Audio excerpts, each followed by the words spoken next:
of my race. Your race gives you, which I failed to show. I'll show it at the end of the intro part of this game. The your race just governs, I guess I should say. They use that a lot in this game. It governs how high you start off in certain skills. And so the Imperials, because there are a lot of guards that are Imperials and everything, they specialize in the offensive and defensive things.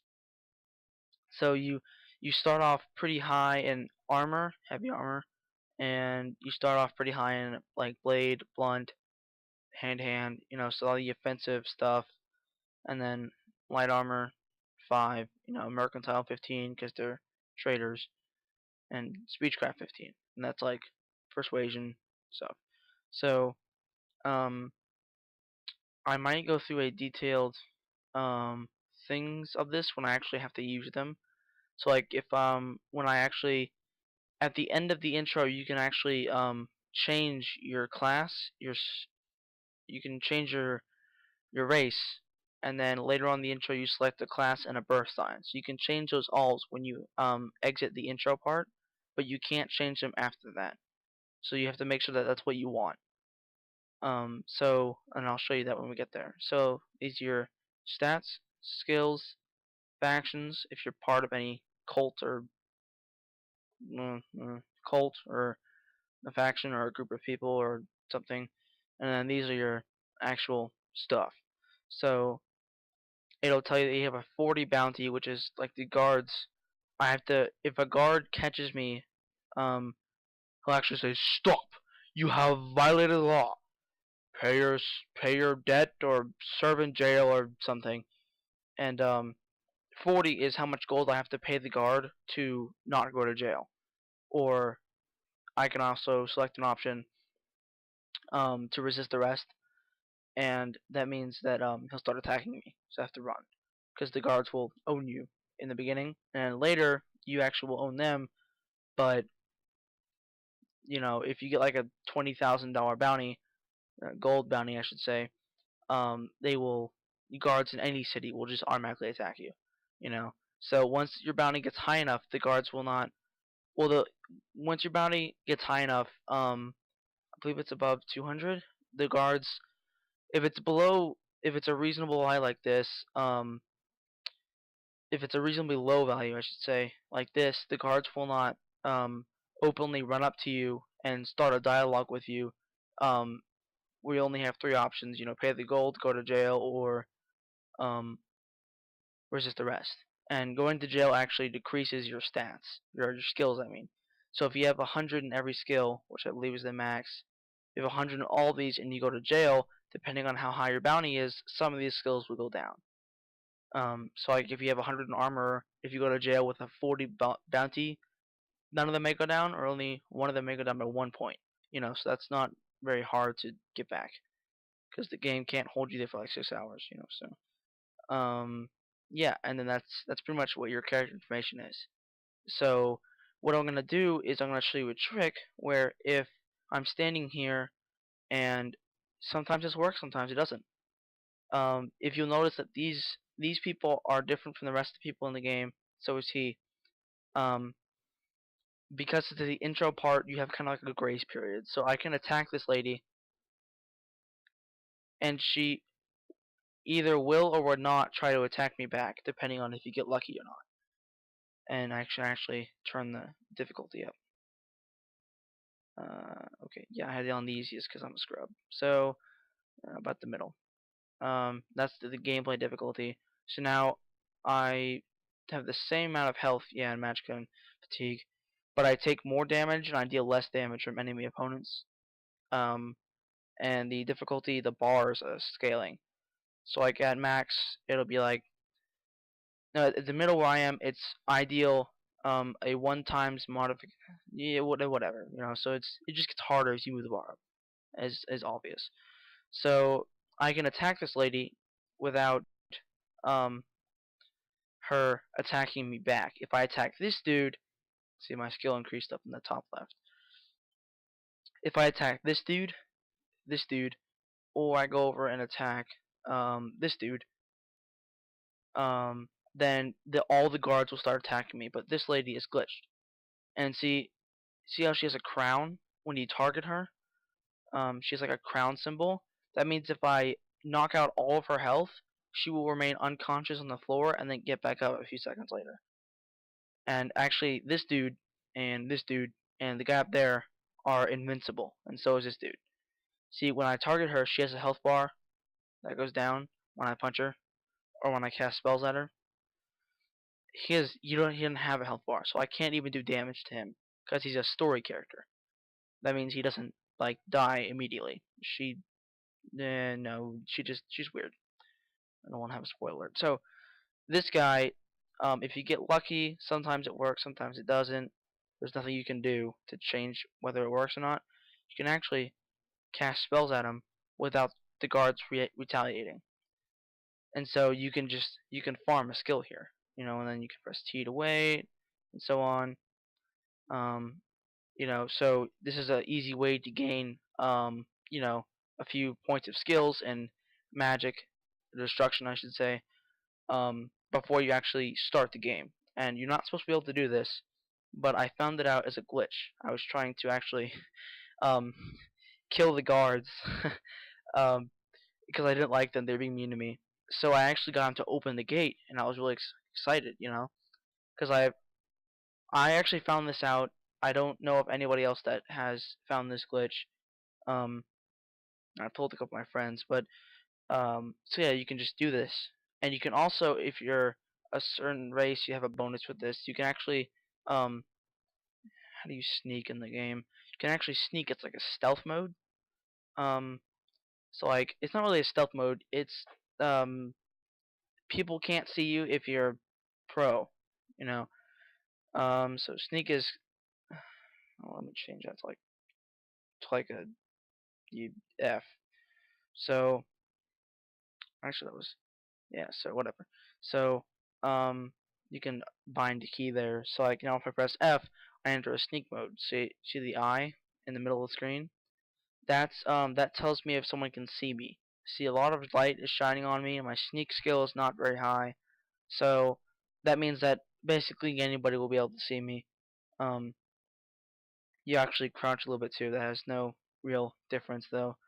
Um so if I go over here to like a darker place or farther away from somebody, if I sneak, they can't see me. But if I move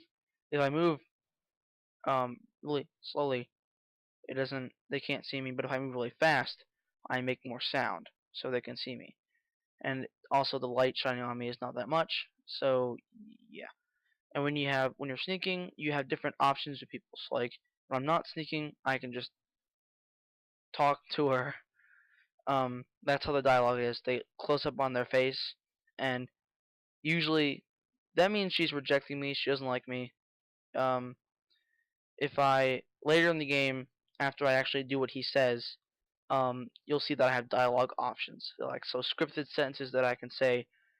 So when he says, "How are you doing?" I can say a couple of options. I can't just type, "You're a butt. Go die. No one likes you. No one ever loved you. A face only a mother could love. Just kidding. I hate you." I can't type that. Although as you much would like to, because some people are fairly ugly in this game. Um, uh, no, you can't do that. You can only say, "Great, fine, you suck." So like you'll have a skill, skill failure. I fail so bad. I'm sorry, guys. It may seem funny to some people, or some people say, "Wow, he sucks," But um, he might say, "How are you doing?" I would have a couple of scripted responses, so I could say, "Great, how are you?" Fine, or "Get away from me," So like, yeah, yeah. So I'll have a few things I can say, not go on. Anyway, I'll move on. So you can sit here and you can farm destruction. That's what casting this spell. This spell is under the School of Destruction, the magical school of destruction. Yeah. So if I cast another spell, then I'll gain points in that other field, I should say. So like this says Magic School Destruction over here. See, Magical School Destruction, fire damage 6 points on target to the right over there. We're there. And then this shows how much mana it costs. And see, if you look at this, this is actually racial abilities. So Voice of the Emperor, since the Emperor is one standing next to me, and two an Imperial, um, I can charm 30 points. So that gives you a bonus in them liking you, and it gives you a bonus in if you're doing like a almost like a trust thing in a dialogue. If you want to say, "Come with me, I have candy in my car," you know, and they say, "No, stranger danger," using this on them might um, help you to go to their to make you be able to make them go to your car. I don't know if you're really okay, okay, bye.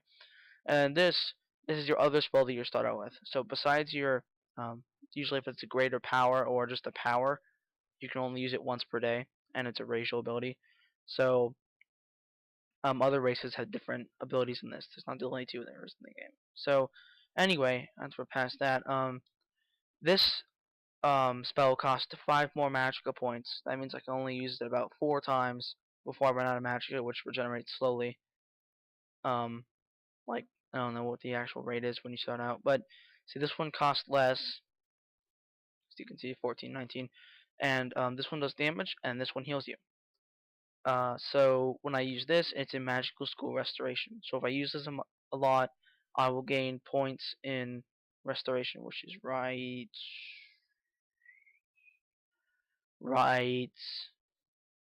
here. And actually, it is not in. I'm an idiot. It is not in alphabetical order. I lied. Um, yeah. So Restoration, cast spells to restore, fortify, or to absorb physical damage, like a shield. So like basically healing spells, bonus spells that get bonuses like +5 armor for I don't know. Take disease effects off you and to give you bonus magical resistance. So like fire resistance, shadow resistance, any type of resistance, healing, a shield, that kind of thing to absorb damage.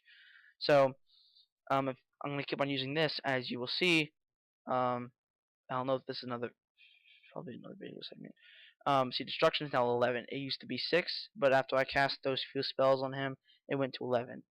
And like any game, as you get higher in the levels, it takes longer to level them up. So it's not like, oh, this is easy mode. You're like level up 100 before you even leave the intro. That's not how it works. It would take forever. But you could do it, but it would take forever.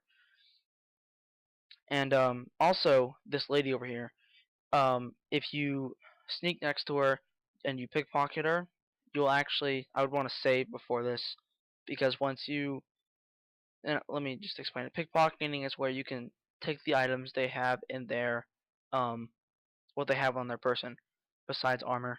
Like anything, these people are weird. You can't take their armor or, yeah, you can't steal their armor. That'd be cheating. You'd have like really awesome armor before you even started the game. You have to work up to that. So if you sneak, you can actually take a long sword that she has. You're supposed to take it when she dies. Spoiler alert. But yeah, if she dies, um, then she'll drop stuff that you can like pick up. He might drop like 17 gold, although he's invincible. She might drop like 16 gold and a long sword and a helmet or something. So if a creature in the world died, I could take everything they have on them. So like all their armor, all their weapons, all their items, gold, potions, that kind of stuff. But she's different. She's an intro character, so I can't take all that she has, or else that'd be hacking. That'd be cheating. So, and as you can see, when I kill her, or actually not kill her, but when I put her health to 0 by punching her repeatedly in the breast, no, in the face. I don't know how you live this, or why you're not extremely angry and want to kill the person doing this. But apparently she has a good sense of humor. I'm like, it's just a joke. Let me punch you in the arm.